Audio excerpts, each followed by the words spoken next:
Shalom. கர்த்தருடைய நாமம் மகிமைப்படுவதாக. கர்த்தருக்குள் பிரியமானவர்களே, வேத வசனம் இப்படியாக சொல்லுகிறது, இஸ்ரவேலின் தேவனாகிய நான் அவர்களை கைவிடாதிருப்பேன். ஏசாயா 41:17. கர்த்தருக்குள் பிரியமானவர்களே, தேவ பிள்ளைகளாக இருக்கிற நீங்களும் நானும் நம்முடைய தேவனுடைய கிருபையை நாம் அறிந்தவர்களாய் இருக்கிறோம். அவர் இரக்கமும் உருக்கமும் நீடிய சாந்தமும் தயவும் அன்பு நிறைந்தவராய் இருக்கிறார். ஆம் பிரியமானவர்களே, அவர் சொல்லுகிறார், இஸ்ரவேலின் தேவனாகிய நான் அவர்களை கைவிடாதிருப்பேன் என்று கர்த்தர் சொல்லுகிறார். யாரை கைவிடாதிருப்பேன் என்று அவர் சொல்லுகிறார் என்றால், சிறுமையும் எளிமையுமானவர்கள், அவர்களை நான் கைவிடாதிருப்பேன். சிறுமையானவர்கள் எளிமையானவர்களை நான் கைவிடாதிருப்பேன் என்று கர்த்தர் சொல்லுகிறார். கர்த்தருக்குள் பிரியமானவர்களே, அநேக நேரங்களில் நாம் சோர்ந்து போய், நான் சிறுமையானவன், நான் எளிமையானவன், நான் மறக்கப்பட்டவன், நான் கைவிடப்பட்டவன், நான் ஒன்றுக்கும் உதவாதவன், நான் யாருக்கும் பிரியமில்லாதவன், என்னால் யாருக்கும் பயனில்லை என்று சொல்லி அநேக நேரங்களில் நாம் கண்ணீரோடு அநேக நேரங்களில் கவலையோடு இருக்கிற நாட்கள் வருஷங்கள் உண்டு. தேவனுடைய பிள்ளைகளாக இருக்கிற நீங்களும் நானும் அறிந்திருக்க வேண்டிய ஒரு காரியம், இந்த உலகத்தில் யார் நம்மை நேசித்தாலும், இந்த உலகத்தில் யார் நம்மை நேசிக்காமல் போனாலும் நீங்கள் கவலைப்படாதீங்க. கர்த்தர் நம்மோடு இருக்கிறார்.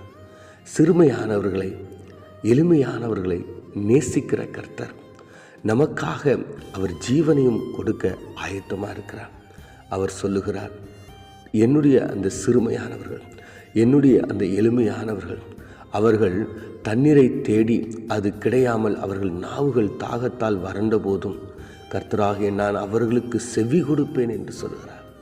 நம்முடைய வாழ்க்கையில், நம்முடைய வாழ்க்கையின் ஆதாரமாய் இருக்கின்ற காரியங்கள், ஒருவேளை நம்முடைய வாழ்க்கைக்கு தேவையான காரியங்கள், ஒரு சில நேரங்களில் நம்மளுடைய வாழ்க்கையில் அநேக குறைபாடுகள் இருக்கலாம், அவைகளெல்லாம் கிடைக்காமல் இருக்கலாம்.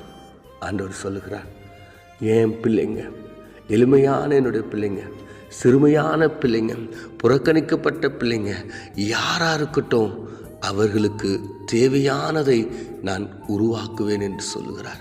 அவர் சொல்லுகிறார், உயர்ந்த மேடுகளையும் ஆறுகளையும் பள்ளத்தாக்கின் நடுவே ஊற்றுகளையும் திறந்து வனாந்தரத்தை தண்ணீர் தடமாகவும் வறண்ட பூமியை நீர்க்கால்களுமாக நான் என்ன பண்ணுவேன், மாற்றுவேன் என்று சொல்லுகிறார். யாருக்காக தெரியுங்களா? இந்த சிறுமையானவர்களுக்காக, இந்த எளிமையானவர்களுக்காக, தேவனை நேசிக்கிறவர்களுக்காக, தேவனுக்காக தன்னைத்தானே அர்ப்பணித்தவர்களுக்காக. கர்த்தருக்குள் பிரியமானவர்களே, இந்த அதிகாலை நேரத்தில் நீங்களும் நானும் ஆண்டவருடைய சமூகத்தை நோக்கி பார்க்க வேண்டும். ஆண்டவரே, எனக்கு இவ்வளோ பிரச்சனைகள் இருக்குது, ஆண்டவரே எனக்கு போராட்டம் இருக்குது, ஆண்டவரே என்னை யாரும் நேசிக்க மாட்டாங்க, ஆண்டவரே எல்லாரும் என்னை கைவிட்டிருக்கிறாங்க, ஆண்டவரே என்னை எல்லாரும் ஒதுக்கி வச்சிருக்கிறாங்க. No problem. நம்முடைய தேவனாகிய கர்த்தர் உங்களை அவர் நேசிக்கிறார். உங்களை அவர் ஒருபொழுதும் கைவிடாத ஒரு தேவனாக இருக்க. அவர் சொல்லுகிறார், இஸ்ரவேலின் தேவனாகிய நான் அவர்களை கைவிடாதிருப்பேன். என்னை நோக்கி கூப்பிடுகிற சிறுமையானவர்கள், என்னை நோக்கி பார்க்கிற எளிமையானவர்கள், என்னை தேடி வருகிற சிறுமையான எளிமையானவர்களை, கைவிடப்பட்டவர்களை, தள்ளப்பட்டவர்களை, புறக்கணிக்கப்பட்டவர்களை நான் ஒருபொழுதும் கைவிடேன் என்று கர்த்தர் சொல்லுகிறார். கர்த்தருக்குள் பிரியமானவர்களே, இந்த அதிகாலை நேரத்தில் கர்த்தர் உங்களோடு கூட பேசுகிறார். நீங்கள் எந்த நிலையில் இருந்தாலும், எந்த சூழ்நிலையில் நீங்கள் இருந்தாலும், நான் உங்களை கைவிடாதிருந்து உங்களுடைய குறைவுகளை எல்லாம் நிறைவு செய்து உங்களுடைய வாழ்வாதாரத்தை எல்லாம் நான் உங்களுக்கு கொடுத்து உங்களுடைய வாழ்க்கை நான் செழிப்பாகவும் செம்மையாகவும் நீரூற்றுகளைப் போல நான் மாற்றுவேன் என்று கர்த்தர் சொல்லுகிறார். கர்த்தருக்குள் பிரியமானவர்களே, இந்த காரியத்தை ஆண்டவரால் மாத்திரம்தான் செய்ய முடியும் என்று நாம் நம்பி விசுவாசித்து அவருடைய சமூகத்தை நோக்கி நம்ம பார்க்கலாம். கண்களை மூடி நாம் ஜெபிப்போம்.